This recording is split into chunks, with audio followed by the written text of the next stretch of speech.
Index mutual fund क्या होता है, इस पर डिटेल्ड वीडियो बन चुके हैं, वो वीडियो आप देखें। इस वीडियो के एंड में मिलेगी और finance and credit card money related जो प्लेलिस्ट है उसमें भी आपको मिल जाएगी। और simply you can search index mutual fund Vandana Saroj in YouTube, you will get that video. So अब हम बात करते हैं कि आपको इंडेक्स म्यूचुअल फंड में पैसा लगाना चाहिए या एक्टिव म्यूचुअल फंड में पैसा लगाना चाहिए।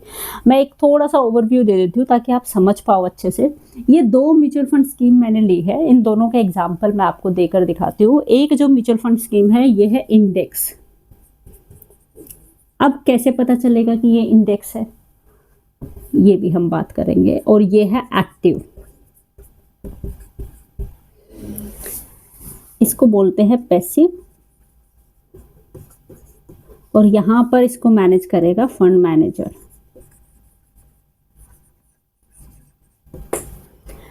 इंडेक्स म्यूचुअल फंड का बेसिक पहले समझ ले उस वीडियो से, और उसके बाद आप इस वीडियो पर आए। तो इसमें आपको एक्टिव की तरफ जाना चाहिए, इंडेक्स की तरफ जाना चाहिए, सिर्फ मैं ये आपको समझाऊंगी। तो निप्पो इंडिया, जिसको पहले रिलायंस म्यूचुअल फंड बोला जाता था लॉन्ग टाइम बैक, इसी की दो स्कीम है। एक स्कीम है जो इंडेक्स म्यूचुअल फंड स्कीम है, जो कि ज़्यादातर लोगों की फेवरेट होती हैं, ठीक है। और दूसरी स्कीम है जो कि एक्टिव म्यूचुअल फंड स्कीम है, जिसको कोई मैनेज कर रहा है एक्टिवली, फंड मैनेजर। तो अब दोनों में डिफरेंस क्या है? दोनों एक ही इंडेक्स को फॉलो करते हैं। पहली बात तो क्यों?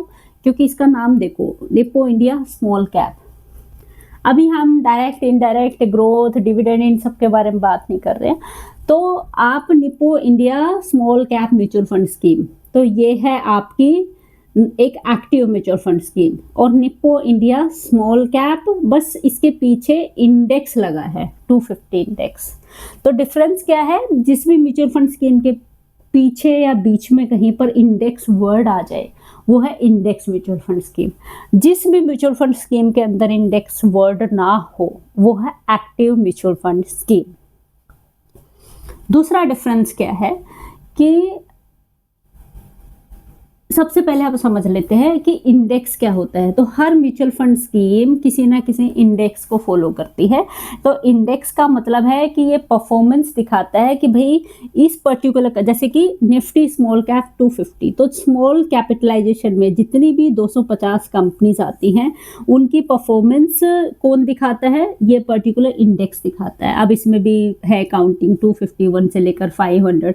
कैपिटलाइजेशन क्या होता है? Small cap, large cap, mid cap, stock market में आपका पैसा कहाँ जाता है म्यूचुअल फंड स्कीम्स के थ्रू, इसके लिए वीडियो बन चुके हैं, वो आप देख लें। तो ये एक पर्टिकुलर इंडेक्स है जिसका मैंने एग्जांपल लिया है। अब इसका एक पर्पज है, उद्देश्य है। तो ये 250 स्मॉल कैप कंपनीज में पैसा लगाता है।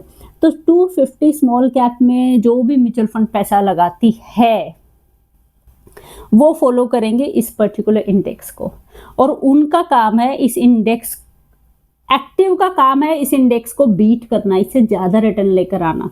लेकिन इसका काम है इंडेक्स म्यूचुअल फंड का कि भाई सिर्फ इसको फॉलो कर लेना है।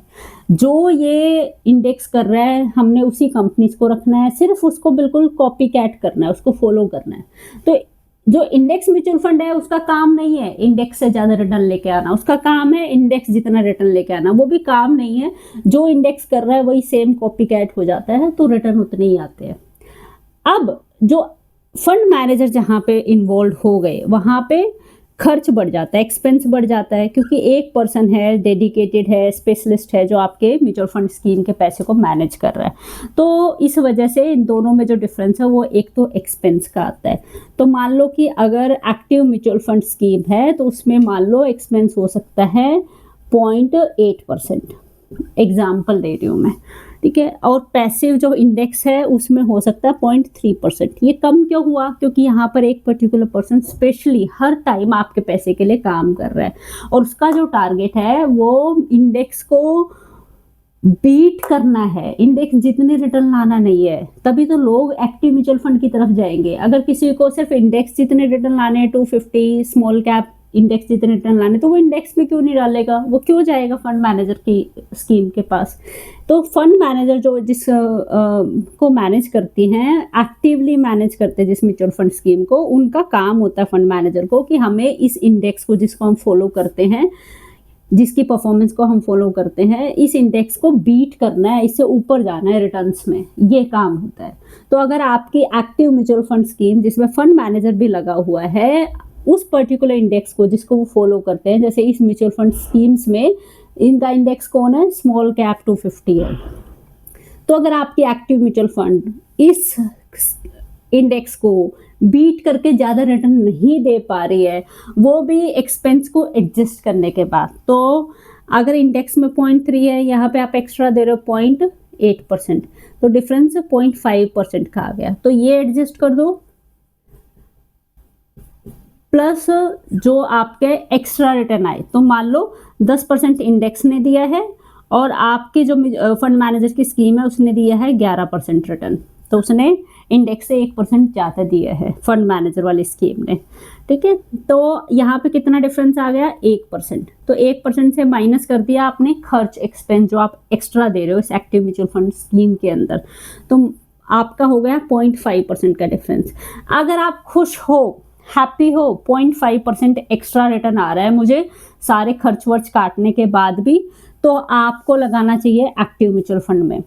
और अगर आपको लगता है कि नहीं, जो म्यूचुअल फंड स्कीम में मैंने पैसा लगाया उसका खर्च, एक्सपेंस एक्स्ट्रा जो है वो एडजस्ट करने के बाद रिटर्न ज़्यादा नहीं आ रहा है, या तो सेम आ रहा है या कम आ रहा है, तो आप या तो किसी और एक्टिव म्यूचुअल फंड स्कीम की तरफ देख सकते हो जिसने उस इंडेक्स से ज़्यादा रिटर्न दिया हो, जिसके फंड मैनेजर ने उसको बीट करके आगे पहुंच गया हो, या फिर दूसरा ऑप्शन है आप उसी इंडेक्स को फॉलो करने वाली इंडेक्स फंड पे पैसा लगा सकते हो, अगर आपको लगता है कि मुझे तो सिर्फ इसी म्यूचुअल फंड कंपनी में स्टिक होके रहना है। लेकिन अगर आपकी उम्मीद है कि मुझे तो ज़्यादा रिटर्न चाहिए म्यूचुअल फंड्स के अंदर, तो आप कोई ऐसा म्यूचुअल फंड स्कीम सेलेक्ट करो जिसने इंडेक्स को बीट करके ज़्यादा रिटर्न दिया हो। तो अगर इंडेक्स ने 10% रिटर्न दिया हो, तो आपकी जो स्कीम है अगर वो 12 दे रही है, 15 दे रही है, मतलब ज़्यादा ही डिफरेंस है, मतलब उसको बीट करके, वो भी आपके खर्च को एडजस्ट करके, जो दोनों का डिफरेंस है इंडेक्स का और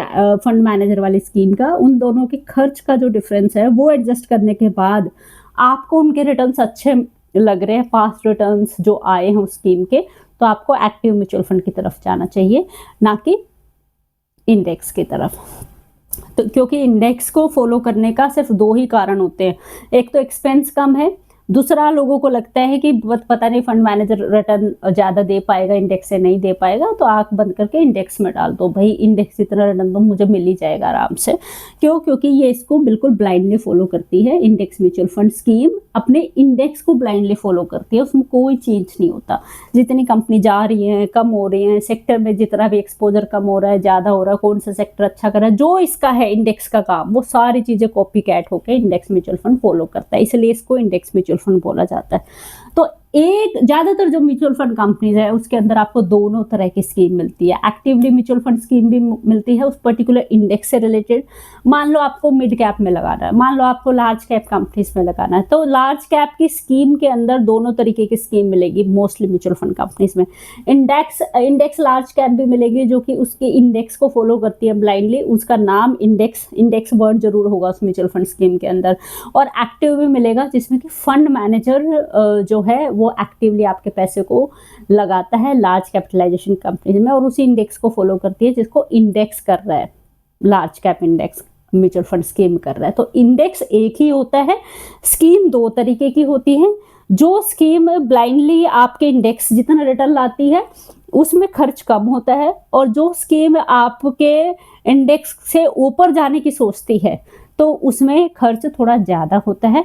अब आपको उसके खर्च का जो डिफरेंस है, एक्सपेंस का जो डिफरेंस है, उसको एडजस्ट करने के बाद जो रिटर्न्स आ रहे हैं वो आपको खुश कर पाते हैं, नहीं कर पाते रिटर्न्स में, उसके बेसिस पर आप डिसाइड कर सकते हो, या अपनी म्यूचुअल फंड स्कीम किसी और कंपनी में सर्च कर सकते हो जो इंडेक्स को बीट करके ऊपर जाए और हाई रिटर्न आपको दे एंड आप खुश रहो। ये मेन क्राइटेरिया होता है डिफ्रेंशिएट करने का कि आपको इंडेक्स में जाना चाहिए, एक्टिव म्यूचुअल फंड स्कीम में जाना चाहिए। जनरली लोग बोलते हैं इंडेक्स म्यूचुअल फंड बेस्ट है, एक क्राइटेरिया होता है क्यों बेस्ट है। तो अब म्यूचुअल फंड कंपनीज इतनी सारी सारी है। अगर आप एक म्यूचुअल फंड कंपनी की एक पर्टिकुलर स्कीम से खुश नहीं हो तो ज़रूरी नहीं है ना कि आप इंडेक्स की तरफ टर्न कर जाओ। हो सकता है दूसरी म्यूचुअल फंड स्कीम के अंदर थोड़े से एक्सपेंस के डिफरेंस पर उनके जो रिटर्न्स है उनका डिफरेंस थोड़ा ज़्यादा हो इंडेक्स से।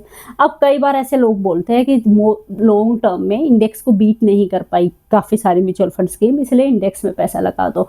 ये था बेसिक क्राइटेरिया दोनों में डिफ्रेंशिएट करने का और डिसाइड करने का। मिलते हैं नेक्स्ट वीडियो में। Bye bye.